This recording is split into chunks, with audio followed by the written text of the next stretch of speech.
এর পরের আয়াতে বলছেন, এই লোকগুলো থেকে আমি তওবা কবুল করব না। পরিষ্কার করে বলছি, আমি চাই তোমরা তওবাকারীদের মধ্যে অন্তর্ভুক্ত হও।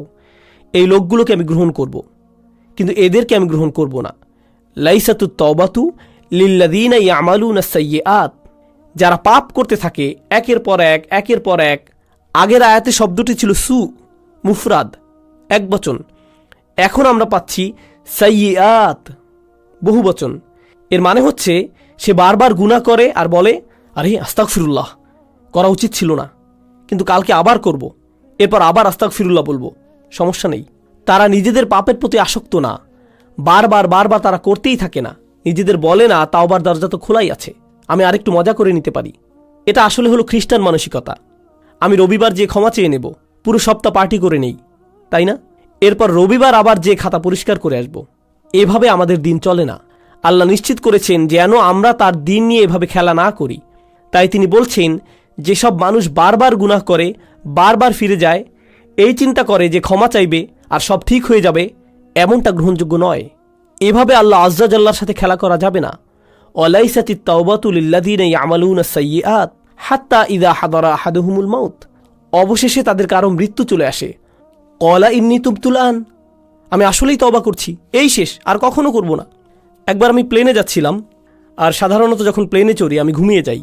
তো আমি যাচ্ছি আর আমার আশেপাশে দেখছি মানুষজন তাদের আইপডে অথবা আইপ্যাডে বা তাদের ল্যাপটপে বসে মুভি দেখছে, অথবা তাস খেলছে, গান শুনছে, প্লেনে বসে মাথা দুলাচ্ছে, তাই না?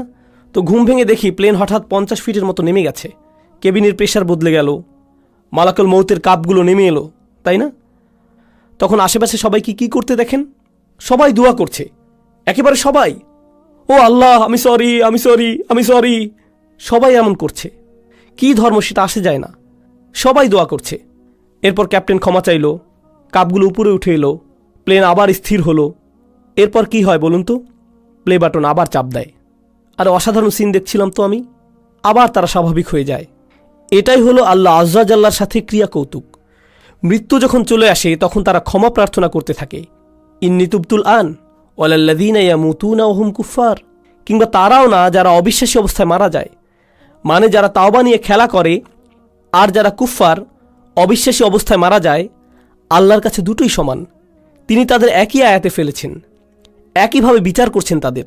আমি তাদের তওবা কবুল করব না যারা অবিশ্বাসী অবস্থায় মারা যায়, আর আমি তাদেরও ক্ষমা করব না যারা বারবার পাপ করতেই থাকে, মনে করে যে খেলা করছে। তারা বারবার করতেই থাকে, শুধুমাত্র তারা মনে করে যে তারা পার পেয়ে যাবে, কিন্তু এমনটা হবে না। উলাইকা আ'তাদনা লাহুম আযাবান আলীম, তারাই সেই সব মানুষ যাদের জন্য কষ্টকর শাস্তি প্রস্তুত করেছি।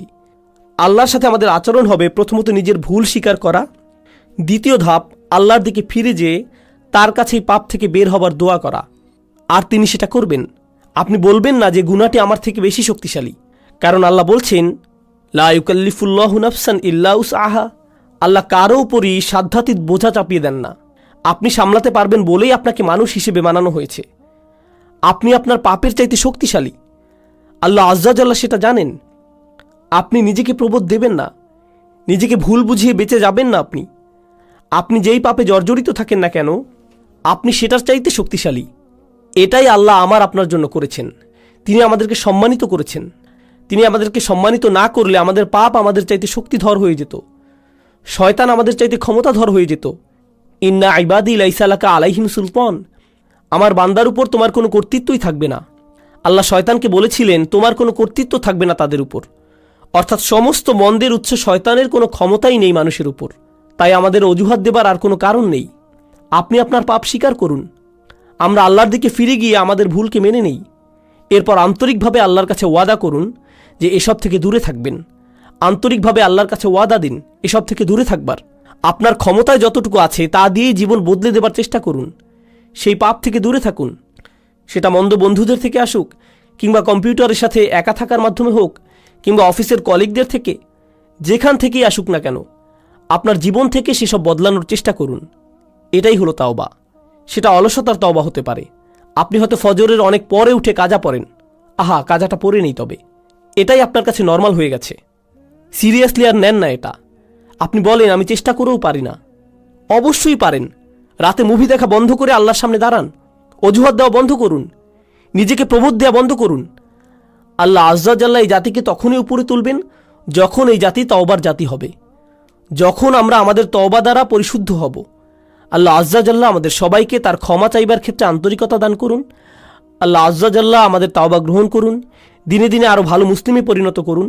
আল্লাহ আজ্জা জাল্লা যেন আমাদের শক্তিশালী সুন্দর মুসলিম পরিবার গড়ে তোলার সামর্থ্য দেন, যারা এই দিনের সৌন্দর্য বিশ্বের সামনে তুলে ধরতে পারবে।